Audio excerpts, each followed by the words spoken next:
Everybody agrees that where the people gather, there's the church. Everybody kind of knows that. So where's this house of God that you keep talking about? I don't see it. If you gathered in a field here with a bunch of believers, let's say I had 10 people here with me. Welcome to the house of God this morning. There's no walls. Where's the house of God?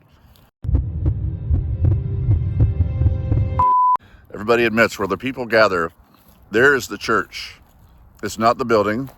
Most everybody knows that, even though we still call it a church building. I sometimes I'll go, hey, look, there's a church. We use that language. That's fine. But when we want to get really nitpicky about it, and actually we should get nitpicky about it a lot more often, because the people are the church. So I'm standing here in this field, which potentially could be a place for gathering one anothering, for doing the things we're supposed to do as we gather. So where's the walls? Where's the house of God? I keep hearing people talking about welcome to the house of God this morning and everything like that. I'm going to invite my friends to the house of God for church. We got to get over the temple mentality. Romans 8:9 through 11. Romans 8:9.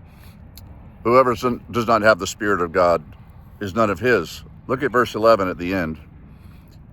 The Spirit of God dwells in you. He's speaking to believers. The Spirit of God dwells in you, believers. So, temple mentality, it's really still a thing in this day and age, and we've got to get rid of the temple mentality. During the Reformation, not much was changed in the way of ecclesiology, how we do church, the study of the church, the ecclesia. Ecclesia means the gathered, where the Christians gather. Well, not just Christians. Ecclesia is a non-religious word. You can have an ecclesia of lawyers, where a bunch of lawyers gather together for a meeting, whatever. You could call that an ecclesia of lawyers.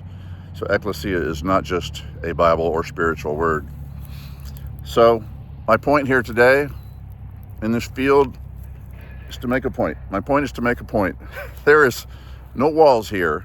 If I had 10 other believers with me here, we sang praises to the Lord. We studied the apostles' doctrine. We broke bread. We fellowship, all that stuff from Acts 2:42 and beyond. We did those things. Where's the house of God?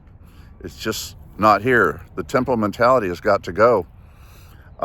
There's a lot of different aspects of temple mentality that people still have that I haven't even brought up yet. And I'm going to be having a fuller studio teaching on that soon, when I can get my notes together and not forget things like I do so often.